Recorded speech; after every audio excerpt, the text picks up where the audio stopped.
Louvado seja Deus, eu cumprimento a todos com a graça e a paz. Aqui com você fala a Bispa Cláudia, do Ministério Internacional Restitui. Hoje iremos dar continuidade ao livro de Atos, capítulo 19, versículo 1 em diante.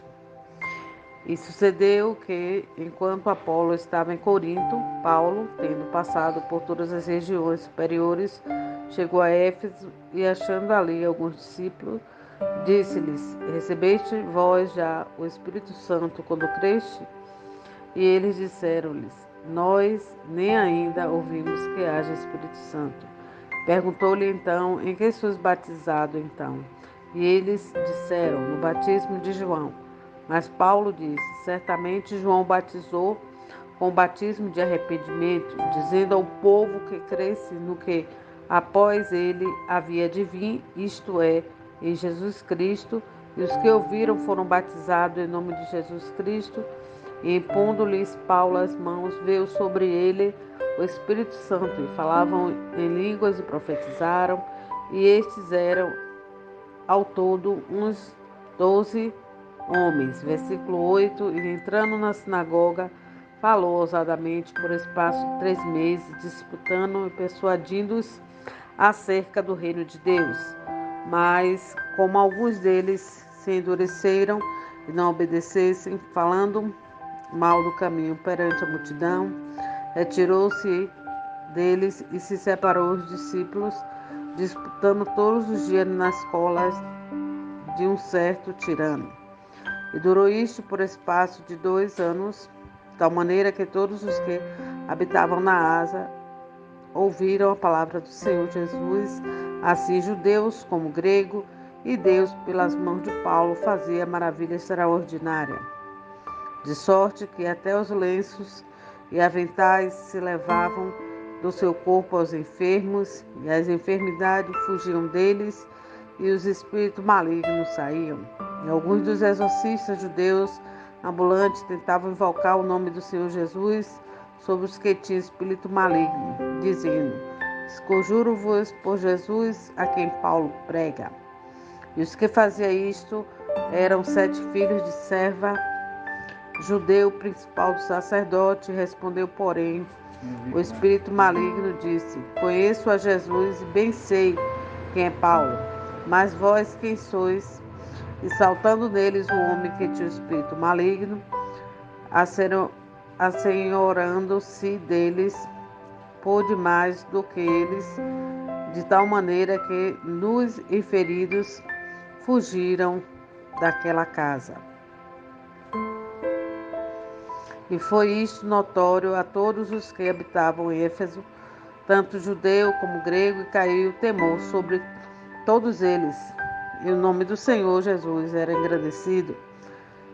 E muitos dos que tinham crido vinham confessando e publicando os seus feitos. Também muitos dos que seguiam as artes mágicas trouxeram os seus livros e os queimaram na presença de todos, e feito a conta do seu preço, acharam que montava a 50.000 peças de prata. Assim a palavra do Senhor crescia poderosamente e prevalecia. E cumprindo estas coisas, Paulo propôs em espírito ir a Jerusalém, passando pela Macedônia e pela Caia, dizendo: Depois que houver estado ali, importa-me ver também Roma. E enviando a Macedônia 2 daqueles que o servia, Timóteo e Erasto, ficou ele por algum tempo na Ásia. Naquele mesmo tempo, houve um não pequeno alvoroço acerca do caminho, porque um certo ourives da prata, por nome Demétrio, que fazia de prata nícios de Diana, dava não pouco lucros aos seus artífices, ao quais, havendo ajuntado com os oficiais de obras semelhantes, e disse: Senhores, vós sabeis que deste ofício temos a nossa prosperidade. E bem verdes e ouvis que não só em Éfeso, mas até quase em toda a Ásia, este Paulo tem convencido e afastado uma grande multidão, dizendo que não são deuses os que se fazem com as mãos.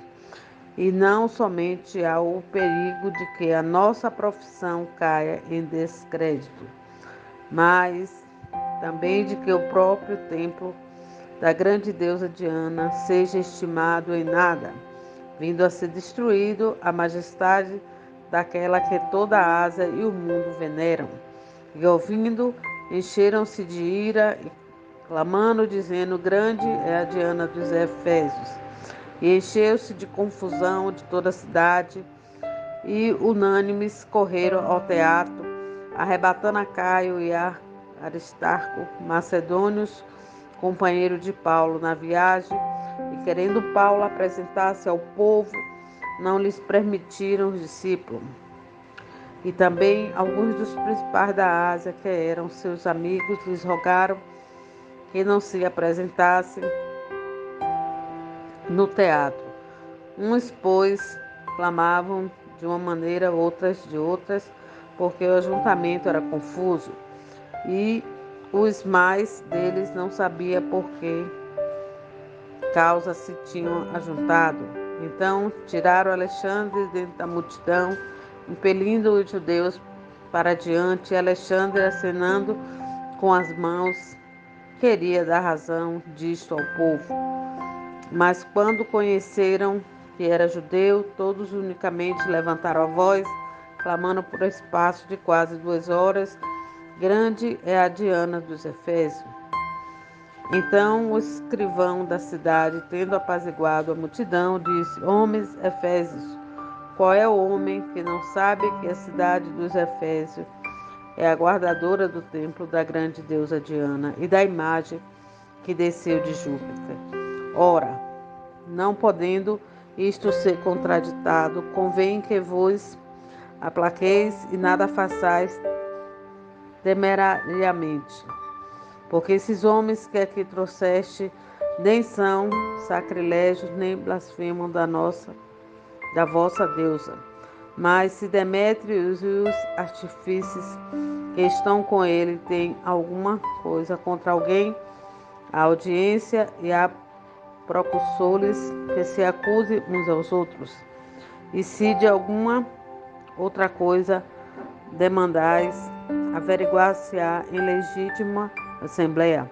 Na verdade, até corremos perigo de que por hoje sejamos acusados de sedição, não havendo causa alguma com que possamos justificar esse concurso. E tendo dito isto, despediu-se a assembleia. Glória a Deus. Pai de amor, Pai de misericórdia, Senhor, te agradecemos por esse momento de meditação da Tua Palavra. Continua falando, Pai, no nosso coração, no coração da Tua igreja, espalhado nos 4 cantos desta terra. É o que te pedimos e te agradecemos em nome de Jesus. Graça e paz a todos. Shalom, shalom.